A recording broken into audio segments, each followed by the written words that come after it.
Hi hello welcome back to her zone. ഇന്ന് കുറച്ച് fancy bracelet collection ആയിട്ടാണ് വന്നിട്ടുള്ളത്. ടീനേജേഴ്സിനും അതുപോലെ തന്നെ യൂത്തിനൊക്കെ പറ്റിയുള്ള ഒരു ബെസ്റ്റ് ഓപ്ഷനാണ്. 80 റുപ്പീസാണ് വരുന്നത് ഒരു പീസിന്.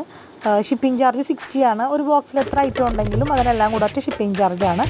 അപ്പോൾ ഓരോ പീസായിട്ട് മേടിക്കുന്നത് അത്രയും പ്രോഫിറ്റബിൾ ആയിരിക്കില്ല. കാരണം ഷിപ്പിംഗ് ചാർജും കൂടെ ആഡ് ചെയ്യുമ്പോൾ ഇന്ത്യക്ക് അകത്തുള്ള ഷിപ്പിംഗ് ചാർജാണ്. ഇന്ത്യക്ക് പുറത്ത് എവിടെയാണെന്ന് വെച്ച് കഴിഞ്ഞാൽ അത്രയും ഡിസ്റ്റൻസിനനുസരിച്ചുള്ള ഷിപ്പിംഗ് ചാർജ് വരും. ഇത് നല്ല ടൈറ്റായിട്ട് ബോക്സിനകത്ത് ക്ലിൻ ഫിലിമൊക്കെ ചെയ്തിട്ടുള്ള പാക്കിങ്ങിലാണ് വരുന്നത്. അപ്പോൾ അതുകൊണ്ട് തന്നെ യാതൊരു വക ഡാമേജ് ആവാതെ കിട്ടും. അതേപോലെ ഗിഫ്റ്റൊക്കെ കൊടുക്കാൻ പറ്റിയ ബെസ്റ്റ് ഓപ്ഷനാണ്. ഇപ്പം ഓണം ഒക്കെ സ്റ്റാർട്ട് ചെയ്യുന്നതിന് മുമ്പായിട്ട് നമുക്ക് എന്തെങ്കിലും സെലിബ്രേഷനൊക്കെ വെക്കുമ്പോൾ ഗിഫ്റ്റൊക്കെ കൊടുക്കാൻ വേണ്ടിയിട്ട് പറ്റിയൊരു ഓപ്ഷനാണ്. അതുപോലെ തന്നെ ബർത്ത്ഡേ ചെറിയ ഫ്രണ്ട്സിനും ചെറിയ കുട്ടികൾക്കൊക്കെ കൊടുക്കാൻ പറ്റിയ നല്ലൊരു ഓപ്ഷനാണ്. സ്ട്രെച്ചബിളാണ്, അതുകൊണ്ട് തന്നെ എല്ലാവരുടെ കയ്യിലും റിസ്റ്റിൽ ഇടാൻ പറ്റുന്ന രീതിയിലാണ്. അപ്പോൾ ഇഷ്ടപ്പെടുകയാണെങ്കിൽ കൂടുതൽ വീഡിയോസ് കാണാൻ വേണ്ടിയിട്ട് പേജ് ഒന്ന് സബ്സ്ക്രൈബ് ചെയ്യുക. അതുപോലെ വീഡിയോ ലൈക്ക് ചെയ്യുക.